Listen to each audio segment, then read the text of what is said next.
Hi, my name is Dean Sather, Director of the Becker County Historical Society, and today we're going to be investigating a little bit more of a personal side from my own research perspectives. I've been doing a lot of family research, investigation of my great-grandfather's life, who was an early settler here in Minnesota, North Dakota back in the 1880s.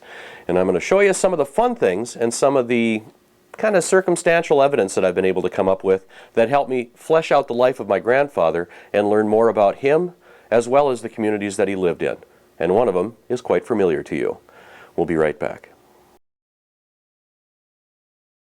One of the things that we find people are most interested in when they visit our museum is doing research into their family history. Genealogy, of course, has become a wonderful cottage industry for us here at the museum. And it's also a topic that's near and dear to my heart. My great-grandfather was an early settler here in this part of the country, in Minnesota, North Dakota, traveling here in the 1880s, early 1880s.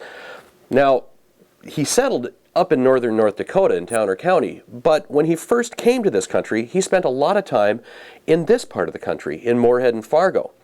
And my great-grandfather, bless his heart, was a man after my own heart, and he kept everything he ever touched. And I am now the benefactor, and my family is the benefactor of that pack rat attitude that he had. This loose leaf binder represents one of about 40 or 50 that I have at home that contain the documents that my great-grandfather collected in his career as both a pioneer farmer, as a representative in the North Dakota State House of Representatives, as the president of a local elevator, and as a state game and fish commissioner. But it's kind of fun because this folder right here contains documents and letters that he had dating from 1875 through 1889. And I have been going through this over the past several years and translating a lot. A lot of the letters and a lot of the personal documents that are in here are in Swedish, in Old Swedish. And so I've been spending a lot of time teaching myself how to read Old Swedish documents and translating these things. But I've also come across some kind of interesting and fun things and learning about my great-grandfather. And one of them is that in 1883, my great-grandfather spent several months here in Detroit City. My great-grandfather, was trained as a carpenter, and he built houses and cabinets and was very adept at working with wood. And when he first traveled to this country, he attempted to make a life for himself in this trade, and one of the areas that he worked in was Detroit. And I have a series of several letters here dated from May 10th, 1883 through July of 1883 when he was living here in Detroit City.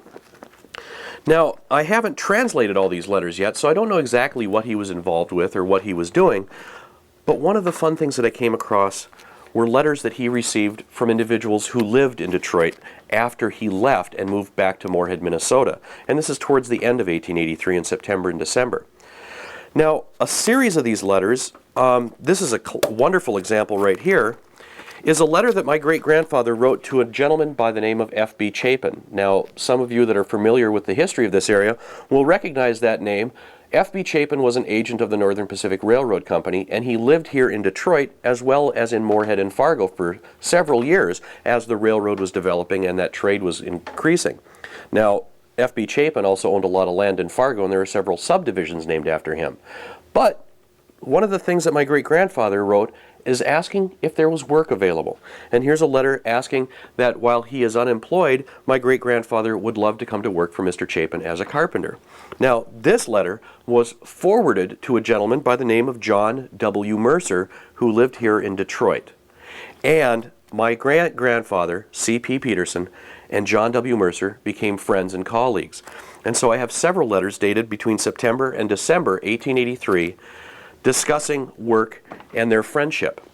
Now, one of them that I have that was extremely interesting to me was this letter dated to my great-grandfather from December 29th, 1883. And it's from John W. Mercer, but it's interesting in that the first half of the letter is written in Swedish saying, "Hi, how are you? Having a wonderful time," and being very friendly and cordial.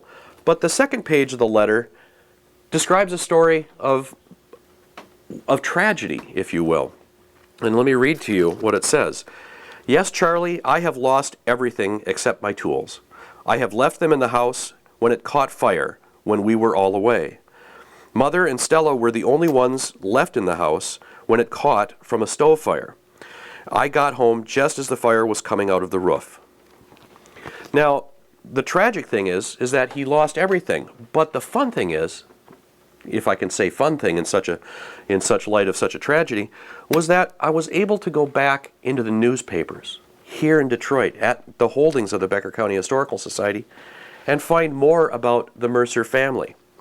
And here, from an article dated December 22nd, 1883 in the Detroit Record, on page 3, is a description of the fire that took the house of Mrs. Mercer, John W. Mercer's mother. Now, it was their log house, and the fire initiated from the stovepipe that went through the roof. Got too hot, and it actually started the roof on fire and destroyed the house. One of the other issues that was dealt with in this article is that a subscription list for her benefit was circulated throughout the town on Thursday and quite liberally signed, for which Mrs. Mercer wishes to return her sincere thanks. So we see not just a story about John W. Mercer, but something that has a personal reference to my family history, but also says something about the community in which they lived. The tragedy that befell the Mercer family was addressed immediately by the members of her community. And I think that's an extremely wonderful story. But what's fun about this is that here we have an example of materials that aren't part of the Becker County Historical Society. These are things that I've been working on from my own personal perspective to learn more about my family when they first emigrated to North America. But now I have this opportunity to unfold this story, to incorporate it and learn more about the communities in which my great-grandfather worked and lived and some of the people that he came into contact with. And I'm very fortunate in that the letters themselves aren't the only document that I have of this relationship. I have newspaper articles. Now, you think John Mercer lost everything in a fire. How tragic that must have been for him. But in the letter, it says he lost everything except his tools. And some of the evidence that I was able to find in a later edition of the record, here dated January 21st, 1898, when John Mercer sells his planing mill and cabinet shop to Henry Taylor and Olaf Pearson. Whoops, excuse me. So the nice thing is that even though he lost everything in a fire, obviously his family survived and were able to make a go of it. And even after the tragedy of losing everything in a fire 15 years earlier, John Mercer was able to turn around, build a business, and be able to sell that business to people here in Detroit. It's fun and it's exciting because it allows me to take these materials and incorporate them and increase that story, see a larger network of people. And of course, for me, it's even a greater benefit because it ties back into my job. It gives me a little bit more of a personal attachment to the materials that we have in the museum. So where does it go from here? Well, we can go practically anywhere. I was able to find also the obituary for John W. Mercer as it was published in the Detroit Record on September 26, 1919. I was also able to find the obituaries to his brother, who was a partner in many of his businesses, and also to his widow, both of whom died in 1943.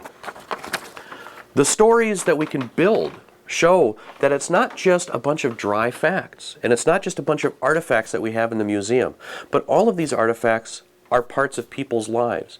And those lives intermingle, and they come into contact with one another, and that story builds. The history grows, and it allows us to make that personal touch, whether it be for my personal family research or learning something else about the people that lived here in Detroit in Becker County back in the 1880s. It's part of that story that we're trying to tell, and it shows that it's not just stuff in the museum, but it's stuff that maybe you have in your own family archive.